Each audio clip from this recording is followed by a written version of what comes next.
Today we are going to be looking at quite a variety of different things that may seem basic.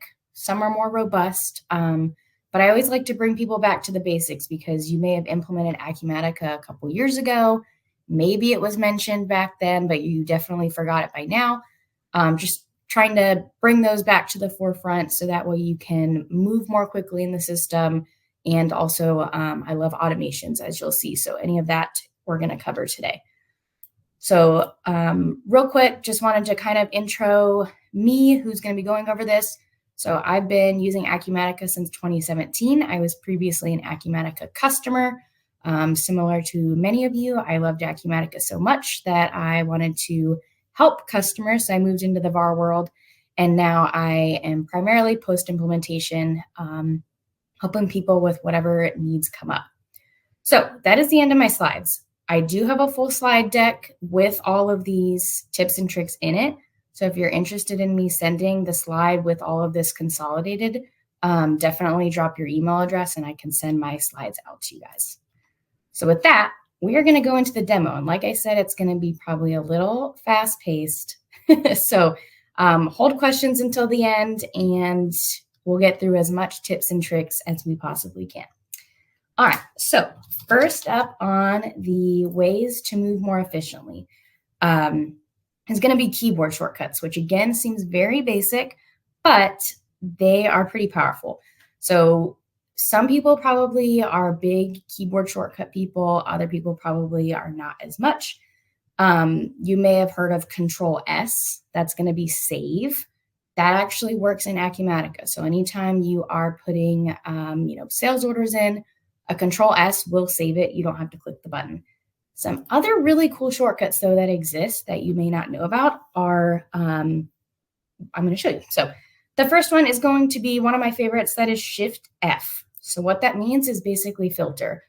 So if you're looking at this contacts grid here and you know that you're interested in a specific data query, you might be like, hey, I need to go in and do my little column filters here, put in what I'm interested in, click OK, and that's just too many clicks. So keyboard shortcut, say I'm interested in the accounts that are in the state of Florida. I'm going to do a Shift F while clicked on Florida. It's going to quickly filter my data. I use Shift F all the time. It's my favorite thing ever. I can also come in and say, hey, I'm interested in Florida, contacts that don't have an owner, Shift F. And now I'm seeing those accounts. Another really cool, quick keyboard shortcut to use when you're looking at any of these inquiry screens is going to be F6. So the F6 one is going to be a sort. So maybe I'm interested in the Florida contacts that don't have any owners, but I want to see my account names in order. I'm going to do F6 while I'm clicked onto that account name column there. It's going to sort all of my data by name. If I do F6 again, it's also going to swap it and go the opposite direction. So again, Shift F is going to be your filter. F6 is going to be your sort. I'm going to show you two more shortcuts here. So let me go to the sales order screen.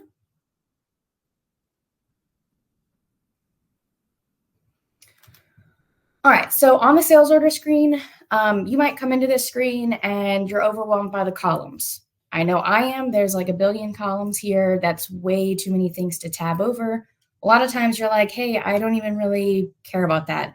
So then maybe you're smooshing all of your stuff down to the end, or you've hidden some of your stuff, but maybe some of it's still important.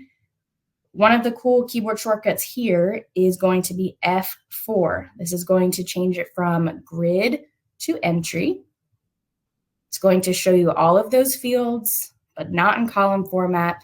So it's actually pretty cool. You have kind of a high-level view of all of that information on the line without needing to scroll through all of the billion columns that are available.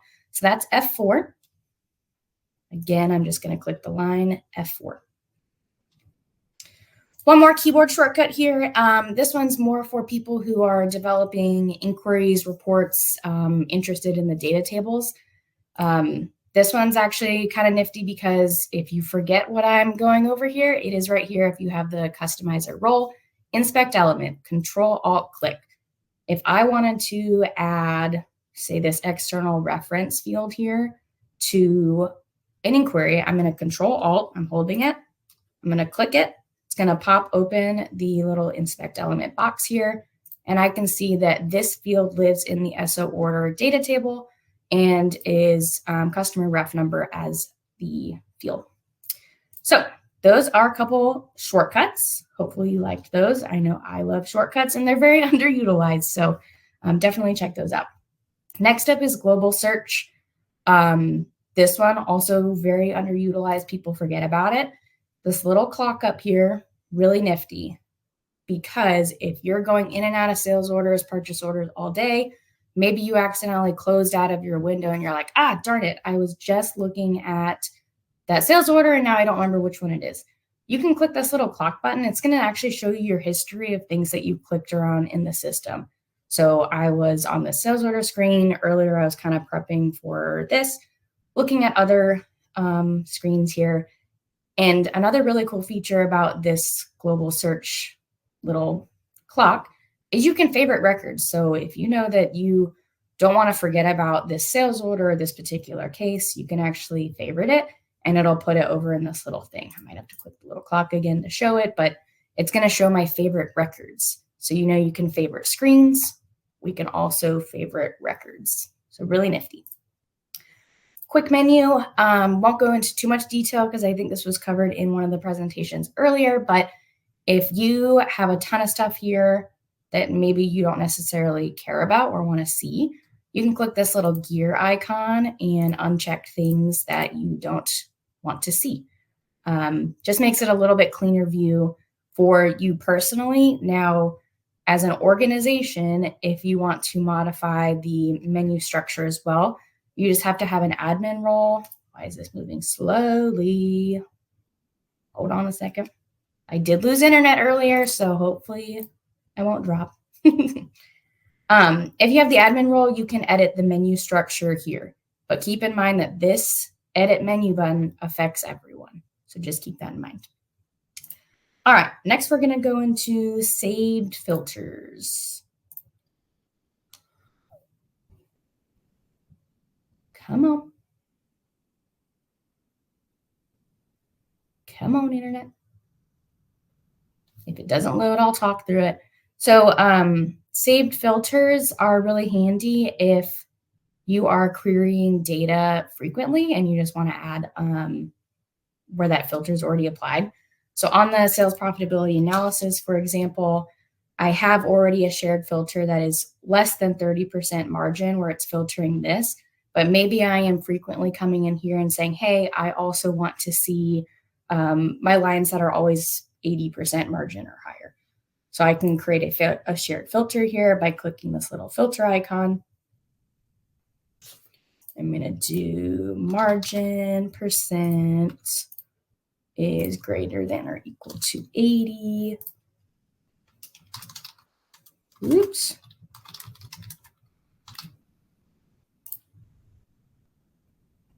I always do a save and apply.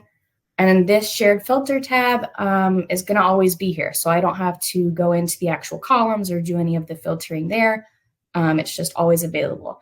Now, if you have the slightly elevated access, maybe that filter tab is relevant to everyone. You can share that filter tab to everyone in the organization.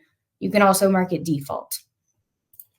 All right, next up on my list here, user-specific defaults.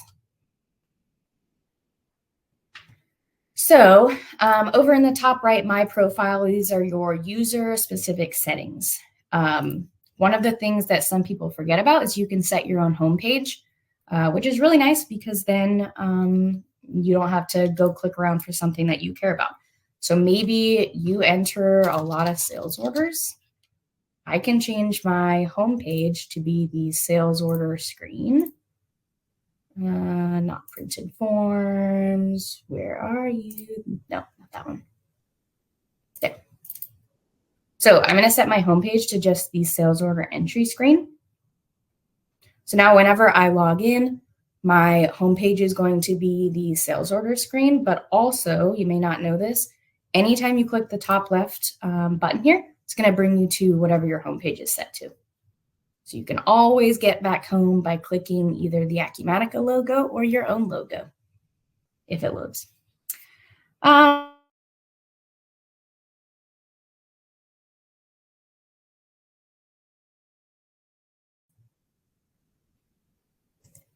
We're supposed to have some storms today in Georgia, so the weather is sad, which makes my internet sad as well. Come on. All right, one more, not one more, I have a lot more. The next little tip here is going to be favorited actions on entry screens. So this came out a couple versions ago, but it's really nifty depending on what you're doing. But on the entry screens, so that's, sales order, purchase order, journal transaction, any of these screens where you're putting data in, you might see that some of the actions are pulled out of the actions menu. Maybe you care about them, maybe you don't. So notice here that I have at some point favorited print sales order. Maybe I was printing a lot of sales orders, but now we're in the modern age. That doesn't make any sense. We want to email. I'm going to defavorite print and I'm going to put email. So now I don't have to go into the 3 dots, get to the email button every time. It's always going to be pulled out to the top. Any of these actions that are in this actions menu, you can favorite and pull out to the top. I know sometimes we've had some customization requests of, hey, can we put this button in the top? But users can actually just manage that themselves and put the buttons there if they want to. All right, so next one on the sales order screen. This one's pretty cool. Another underutilized feature is the shared column configuration. So we already talked about how there's a billion columns on the sales order screen, and you probably don't use a majority of them. If I'm looking at the columns here, maybe I'm an organization that does not use discounts. What I can do here is I'm going to hide all of the discount related columns. They're just in my way. I don't care about them. Plus, I don't want people to see them and accidentally give a discount. So I'm going to hide those. Now over in the tools, I'm going to do share column configuration. I'm just going to check this box. I'm going to click next. Now, you can say set this as the default. This is great if you are starting out with Acumatica or even like your preferences change and you just want this to be the new default. This button is really important if you're existing Acumatica accounts because you may not want to override what people have. People may have already hidden the discount columns or not, but you can either override it or not. So anyways, set as default, override, I'm going to finish. Now, any new users I set up, also any of my poor existing users because I overrode their preferences there, are now going to have my shared column configuration, no discounts. So really nifty. All right, next up, we're going to go over kind of a newer feature in 24R1 with the access right change is copying access when creating generic inquiries.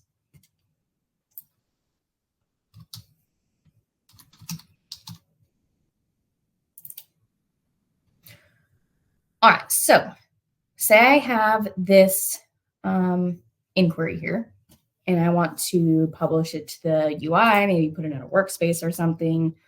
Maybe I'll put it in finance inquiries. It has a screen ID, but I'm still going to publish to the UI to bring the access rights in. So publish to the UI. We have the ability to copy access from another screen, which is really awesome. So say I'm creating a new inquiry and it's all journal transaction, finance, budget related, whatever it is. I only want people to have access to this inquiry that have access to, say, budgets. So whatever the roles are set on the budgets screen there, I want to bring into this one. You can also, as you just maybe briefly saw there, you can either set granted access for all or revoked. So the new access right management is very nice in 24R1 and up, especially copying access from other screens. All right, next up is going to be mass edits using generic inquiries. So we frequently get requests, hey, can you make updates on whatever, do an import scenario? We totally can do an import scenario, but you don't necessarily need to in certain examples. So on inquiries, you can add mass actions and mass updates, which just means field updates. So on this inquiry here, I have added a mass action to remove hold. This is especially handy if you kind of just don't want to deal with doing that onesie twosie. So I'm going to select all of these ones here.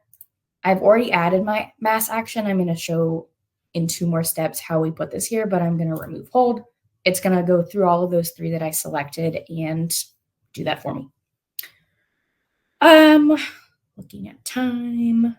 So while that's processing, my other example that I won't show because I want to show another one is quote cancellation. So if you have on the sales order inquiry, filter for QT order type, and then look at any of your open quotes with dates, a year old. We probably don't need those quotes at this point. So you can actually just go through and put a cancel order button on the sales order inquiry and mass cancel all of those quotes, which is nice. So these are going through, they're removing hold. My next one, so this is mass action updates. I want to go through and do field updates. So let me go to the customer screen here. We're going to look at changing the terms on customers pretty quickly. So right now, our key customers all have due upon receipt. The way that you can either do mass actions or mass updates is if you have the access, do customization, edit generic inquiry.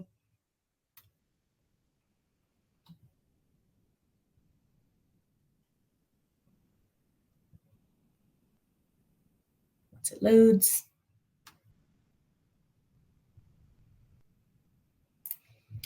So first, you'll want to double check on this entry point tab that you either have enable mass record update or enable mass actions on records. So on that other inquiry, I had mass actions. On this one, we have mass updates. I've gone ahead and added terms. I'm just going to activate it. We're going to go back to my customer inquiry here. And we're going to change my key customers from due upon receipt to one of the cash discount terms or due date terms, one of those fancy ones because they're our key customers and we want to do nice things for them. Once this loads.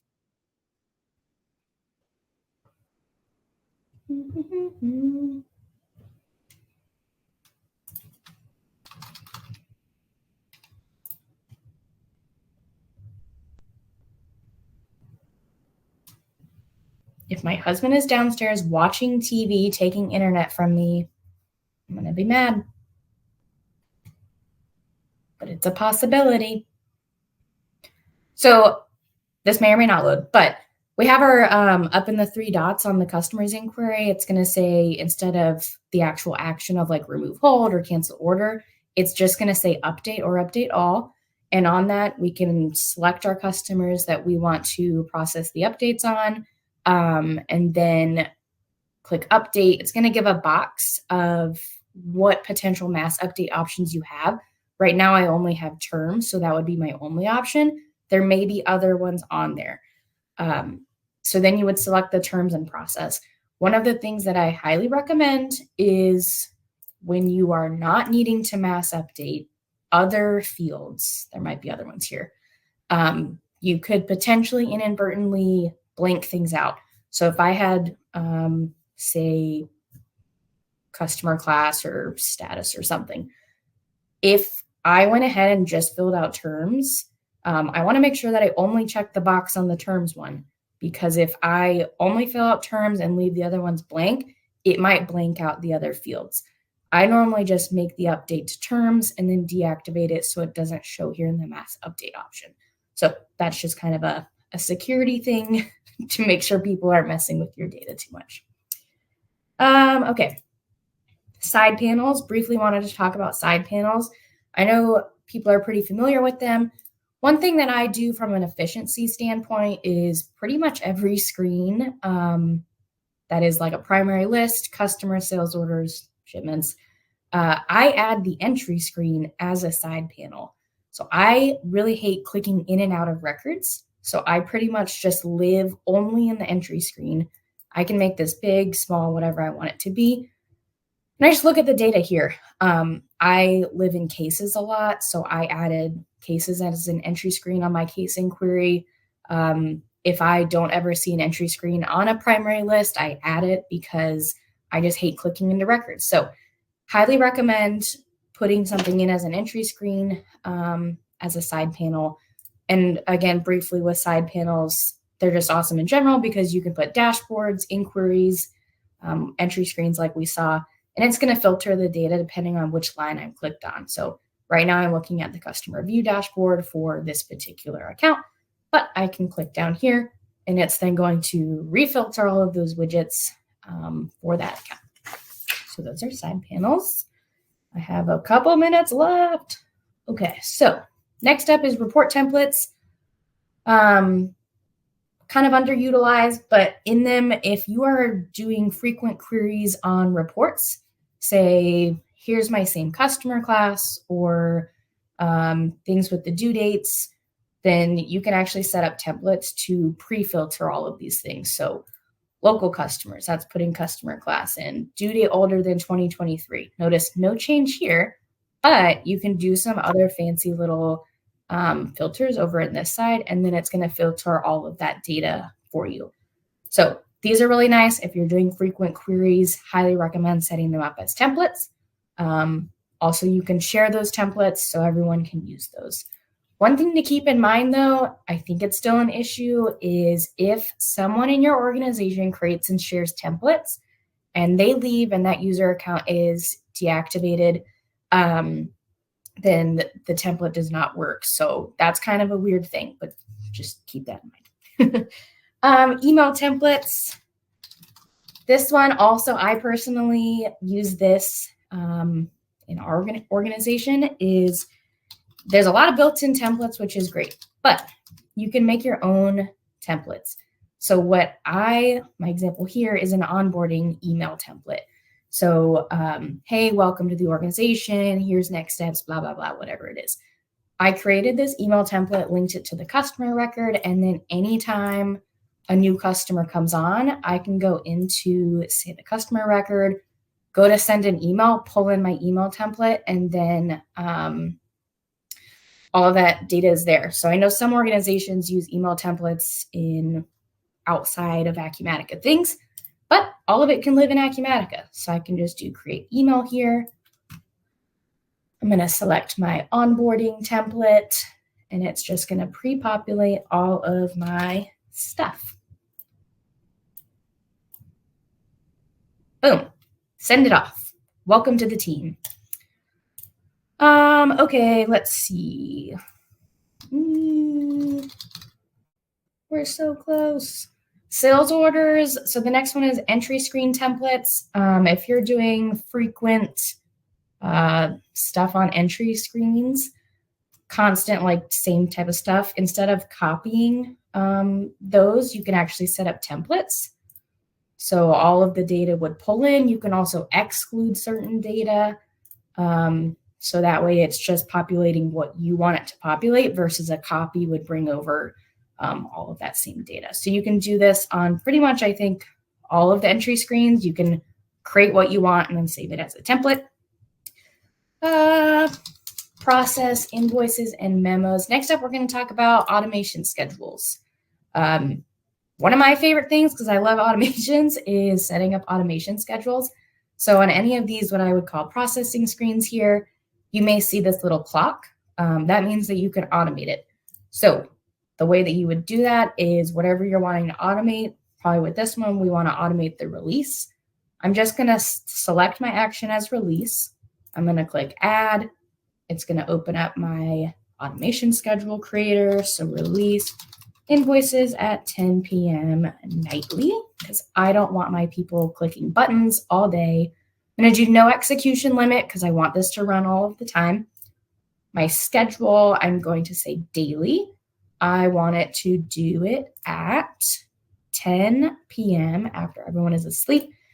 And because I went ahead and said, hey, my action's going to be released, it's pre-populating all of my filters here. So even if you wanted to just do it for a particular customer, if you filter that customer here and then go to add your automation schedule, it's going to drop that into your filter values.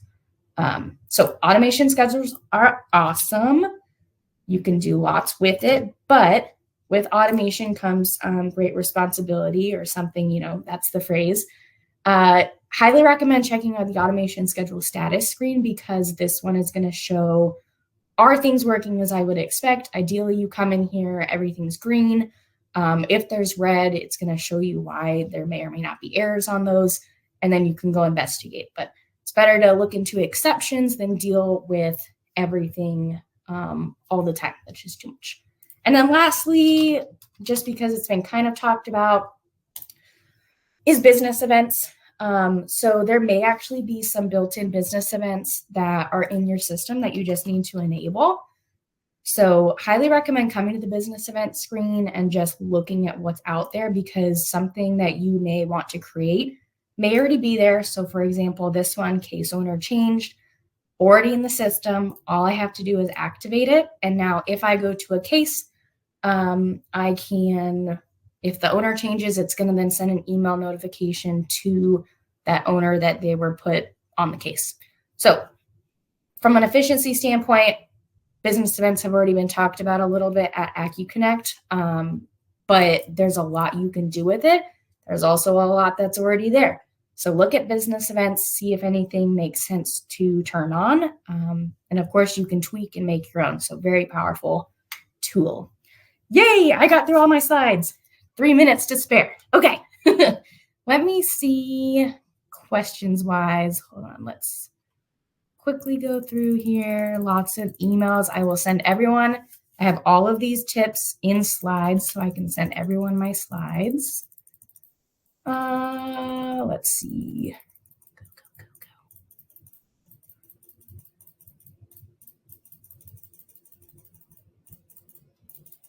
I don't see many questions, so that's awesome. Yay. If you have questions, let me know. What is he binging? Hard to say. Could be river monsters. We don't know what he's watching. Sorry that was so fast, but I had a lot of things to cover in only 30 minutes.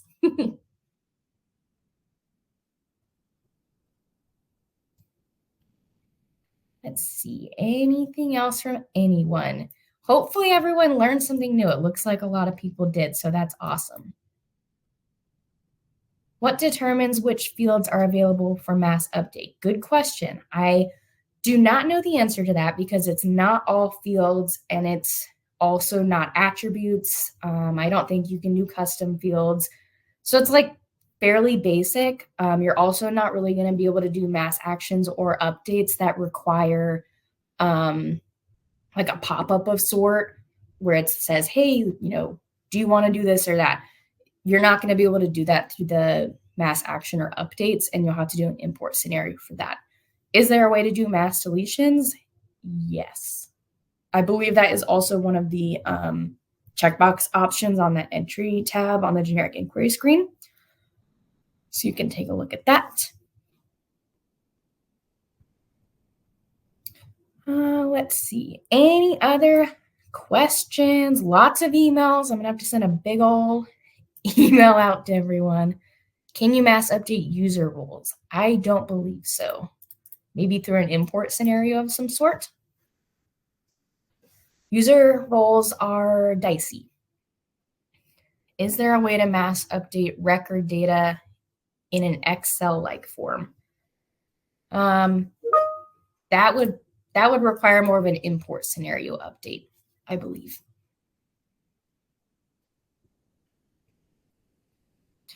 Cool. Well, it's 1:50, so I'll hang out for a couple more minutes, but thank you everyone for hanging out. Wow, there is a lot of people in this session. I didn't realize that. Awesome. Cool. Well, thank you guys.